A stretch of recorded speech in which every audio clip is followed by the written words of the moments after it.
अवधूत चिंतन श्री गुरुदेव दत्त श्री स्वामी समर्थ तुम्हा सर्वांचं माझ्या चॅनलमध्ये खूप खूप मनापासून स्वागत आहे.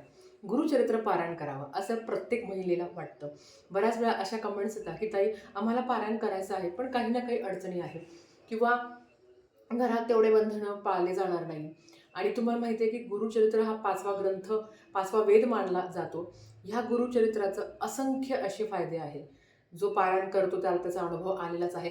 पण रोज आपण गुरुचरित्राचं पारायण करू शकतो का? किंवा आयुष्यात आलेले संकट, मग ते आर्थिक असो, शारीरिक असो किंवा दरिद्री असो, ज्याला आपण लक्ष्मीचा ओघ कमी झाला आहे, घरात पैसा टिकत नाहीये, घरात सतत कटकटी होत आहे, संकट निवारण्यासाठी आर्थिक संकट, मग ते सामाजिक असो, आर्थिक असो, मानसिक असो, हे सगळ्या जर अडचणी तुमच्या आयुष्यात असतील तर तुम्ही काय सेवा केली पाहिजे? सगळ्यात आधी मी नेहमी म्हणत असते की ज्याचा गुरुबळ स्ट्रॉंग असतो ना, ज्याच्या पाठीमागे गुरु महाराजांची, आपले दत्त महाराजांची, स्वामी महाराजांची किंवा तुम्ही ज्या गुरूंना मानता ते जर तुमच्यासोबत असले ना, तर आयुष्यात कुठलाही गुरु येऊ, कितीही वाईट आपली पत्रिका असो, पत्रिकाही बदलण्याचं काम हे महाराज करत असतात. हे तुम्ही मान्य करा किंवा नका करू. देवाने तुम्हाला इतकं दिलं आहे जे तुमच्या नशिबात पण नसेल. आणि खरं सांगते, जो जो आपल्या गुरूंची सेवा करत असतो ना, ज्याच्या नशिबात पण नाही ते देव त्याला नक्की देतो. सोबत प्रयत्न करणं तेवढंच महत्त्वाचं असतं आणि कष्टही करणं खूप महत्त्वाचं असतं. फक्त घरात बसून पारायण करणं आणि सेवा करणं याने देव पावतो का? नाही. तू जो प्रामाणिकपणे कष्ट करत असतो, जो प्रामाणिकपणे पैसा कमवत असतो, त्याच्यासोबत लेट का होईना देव त्याच्या पाठीशी असतो. तर लेट का होईना का? कारण आपण असे बरेच लोक बघत असतो की कुठलाही वार पाळत नाही, काहीही पाळत नाही, तर त्यांचं खूप चांगलं आहे. आणि आपण म्हणतो यार आम्हीच काय पाप केलं आहे की आम्ही एवढं देवदेव करतो तरी आमच्या आयुष्यात काय अडचणी आहे. प्रत्येकजण आपापलं नशीब घेऊन आलेलं असतं.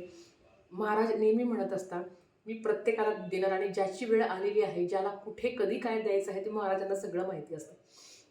तर आता अशा या गुरुचरित्राचं पारायण आयुष्यातून एकदा तरी करावं. 53 अध्यायाची, प्रत्येक अध्यायाची आपापली फलश्रुती असते. पण ज्यांना गुरुचरित्राचं पारायण करणं शक्य होत नाही किंवा रोज रोज गुरुची सेवा काय करायची, अर्थात 3 अध्याय क्रमाने क्रमशः चालूच पाहिजे, याला खंडन पडता कामा नये. गुरुचरित्र ग्रंथात तेच सांगितलं आहे की जो गुरूंची सेवा करतो आणि खरंच त्याला म्हणजे गुरु त्याला नेहमी तारत असतात. जरी देवही आपल्यावर कोपला तरी गुरु आपल्याला तारतो. पण जर गुरुच आपल्यावर कोपले तर देवही आपलं काही करू शकत नाही, देवही आपली मदत करू शकत नाही. म्हणून ह्या सगळ्या गोष्टींमध्ये आपलं मन रमावं, गुरुबळ आपल्यासोबत आहे, आपलं काहीतरी चांगलं होणार आहे, ही जी भावना आपल्या मनात येते आणि जो सेवा करतो तो त्याला अनुभव आल्याशिवाय राहत नाही. आज मी तुम्हाला गुरुचरित्रातले हे 2 ग्रंथ, प्रत्येक ग्रंथ तेवढा प्रभावी आहे, पण गुरुचरित्रातला अध्याय गुरुचरित्र ग्रंथातले अध्याय 14वा आणि 18वा हा गुरुचरित्राचा मेरुमणी मानला जातो. अतिशय दिव्य आणि प्रभावी हे 2 अध्याय आहेत. आता 14वा अध्याय काय वाचावं? मला माहिती आहे म्हणजे 70% महिला रोज 14वा अध्याय वाचता, 18वा अध्याय वाचता. ज्यांना काहीही करणं जमत नाही त्या रोज न चुकता 14वा आणि 18वा अध्याय वाचता. आता तुम्ही जर आर्थिक संकटात असाल, आता दरिद्री आहे, गरिबी आहे, पैशाचा ओघ वाढलेला आहे, म्हणजे खूप कमी झालेला आहे. ओघ वाढलेला आहे म्हणजे कर्जाचा ओघ वाढलेला आहे आणि पैशाचा खूप जास्त प्रमाणात कमी झाला आहे. दरिद्री, खूप वाईट गोष्टी आपल्यासोबत घडल्या आहेत, पैसा टिकतच नाही आहे, काय करावं ते कळत नाही. अशा वेळेस गुरुचरित्राचा 18वा अध्याय अतिशय अतिशय अतिशय प्रभावी. अनुभव घेऊन बघा. महिलांनो, तुम्ही जर रोज अध्याय कोण पठण करत असाल तर मला आवर्जून कमेंट करून सांगा की ताई तुम्हाला काय अनुभव आलेला आहे. दुसरं, आर्थिक संकट आहे किंवा संकटातून मार्ग मिळण्यासाठी, आता ते कुठलं संकट आहे आपल्यावर आहे, कुठलंही संकट असो जगाच्या पाठीवर, त्याच्यावर मार्ग मिळण्यासाठी 14वा अध्याय मग वाचला जातो. अतिशय प्रभावी आहे 14वा अध्याय आणि 18वा अध्याय. रोज ज्या घरात हे 2 अध्याय वाचले जातात तिथे कधी कशाची कमी राहत नाही. याचा अर्थ असा नाही की गुरुचरित्राचं पारायण करायचं नाही. गुरुचरित्राचा पारायणाचा भंडार खूप मोठा आहे, पण रोज ते करणं शक्य होतं का? नाही ना. म्हणून ती नित्यसेवा म्हणून किंवा गुरुबळ स्ट्रॉंग व्हावं, जो कर्जबाजारीपणा आहे, जे आपल्याला अडचणी निर्माण झालेल्या आहे किंवा ज्या अडचणी तुम्हाला येत आहात, ज्याला आपण फायनान्शियल प्रॉब्लेम म्हणतो, त्याच्यातून मार्ग काढण्यासाठी 18वा अध्याय खूप खूप खूप खूप महत्त्वाचा आहे. आता बघा, तुम्हाला संकट आहे, तुम्हाला फायनान्शियल प्रॉब्लेम बरोबर अजून काही प्रॉब्लेम आहे, तुम्ही 2 अध्याय वाचा. ज्यांना दरिद्री आहे, ज्यांना फायनान्शियल प्रॉब्लेम आहे, कर्जाचा डोंगर वाढलेला आहे, त्यांनी 18वा अध्याय वाचा.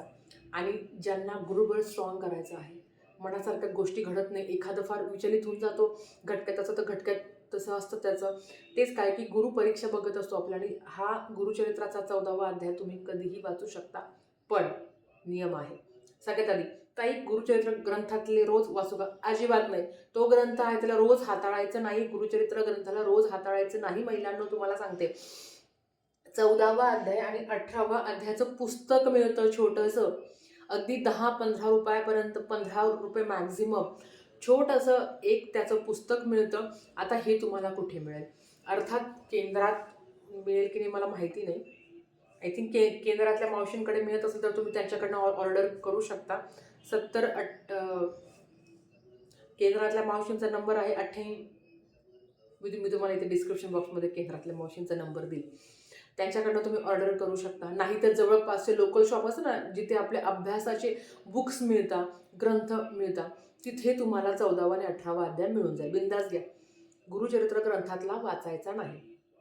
सेपरेट आहे 2-2 अध्यायाचा. म्हणजे काही काही बुक्स असे आहे ग्रंथ की ज्याच्यात दोन्ही पण अध्याय येतात. पण काही काही 14वा आणि 18वा अध्याय वेगवेगळा घ्यावा लागतो. 30 रुपये खर्च आहे फक्त तुम्हाला. म्हणून कुरिअरचे पण चार्जेस एवढं पेड करण्यापेक्षा जवळपासच्या दुकानात जा, तुम्हाला मिळून जाईल. सेकंड थिंग की हे पारायण करताना कडकडीत मांसाहार वर्ज्य. तुम्ही संकल्पयुक्त करा. 40 दिवसाची संकल्पयुक्त सेवा करा की दत्त महाराज, माझ्या ज्या काही अडचणी आहेत त्या कमी होते. मी 40 दिवस गुरुचरित्राचा हा ग्रंथचं पठण मी करेल.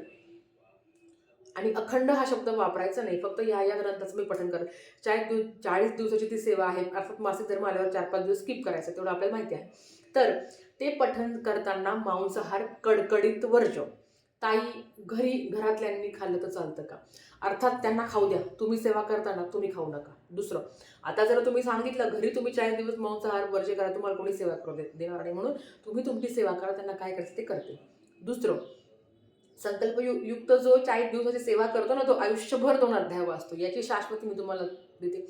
मी नेहमी म्हणत असते की माझे मिस्टर काही खूप देवभोळे वगैरे नाही आहे, पण जेव्हा जेव्हा अनुभव आलेले आहे, आता ते माझ्यापेक्षा जास्त स्वामींवर त्यांचं प्रेम आहे. आणि ते नेहमी म्हणत असतात. एक वेळेस मी म्हणते ते म्हणताना, चल आज मला सुट्टी आहे, आज आपण केंद्रात जाऊ, आज आपण इकडे जाऊ, आज आपण दत्तांना जाऊ. सो ते का झालं आहे? कारण तो अनुभव येत गेला. त्या ग्रंथाची एवढी ताकद आहे की नास्तिकाला पण अस्तिक केलं आहे त्यांनी. नक्कीच.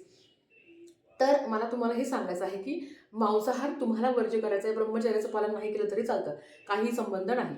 आता हे सगळं झाल्यावर 40 दिवसांनंतर झालं किंवा ते आम्हाला संकल्पयुक्त करायचं नाही, आम्हाला फक्त जे जे जे काही प्रॉब्लेम चालू आहे, बघा, ज्यांना प्रॉब्लेममधून मार्ग मिळायचा आहे ते अर्थात मांसाहार वर्ज्य करतील. ज्यांना ताई आम्हाला वाचायचं आहे, अशा वेळेस काय करू शकतो आम्ही आमच्या घरात मांसाहार करता किंवा आम्ही मांसाहार करतो. तर ज्या दिवशी तुम्ही मांसाहार करणार आहात त्या दिवशी त्या ग्रंथाकडे बघायचं पण नाही. थोडक्यात काय, ज्यांना नाही शक्य होत त्यांनी दर गुरुवारी तरी आवर्जून हे 2 अध्याय पठण करायचे.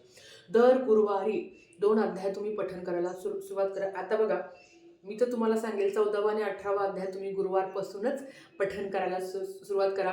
गुरूंच्या साक्षीने दत्त महाराजांच्या मंदिरात जा, स्वामी महाराजांच्या मंदिरात जा, जिथे तुम्हाला जाऊ वाटतं तिथे तुम्ही जा छानपैकी. आणि कुठली सेवा वगैरे रुजू करायची नाही आहे. आणि तुम्ही हे अध्यायाचं पठण करा. तुम्हाला काय अनुभव आहे तुम्हाला सांगा. हे 2 अध्याय अतिशय प्रभावी आहे. अनुभव घेतलेला आहे, म्हणून तुम्ही घेतला नसेल तर आवर्जून घेऊन बघा आणि काय अनुभव आहे तुम्हाला सांगा. अतिशय सुंदर आणि उच्च कोटीची सेवा आहे. त्याच्याबरोबर 3 अध्याय आणि 11 माळी चुकवायच्या नाहीये. आता गुरुचरित्र ग्रंथाचा 14वा अध्याय ताई तुम्ही बघा, जर तुम्हाला संकल्पयुक्त असेल तर तो देवासमोर बसूनच वाचायचा. पण जर नाही आहे संकल्पयुक्त की नाही मला फक्त वाचायचं आहे, तर हो, तुम्ही ट्रॅव्हलिंग करताना पण वाचू शकता किंवा तुम्ही श्रवण करू शकता. यूट्यूबवर आहे 14वा आणि 18वा अध्याय. ज्यांना लिहिता वाचता येत नाही त्यांनी मनन केलं, ते श्रवण केलं तरी चालतं. दुसरं, तुम्ही ऑफिसला जात आहात तिथे तुम्ही पठण करू शकता.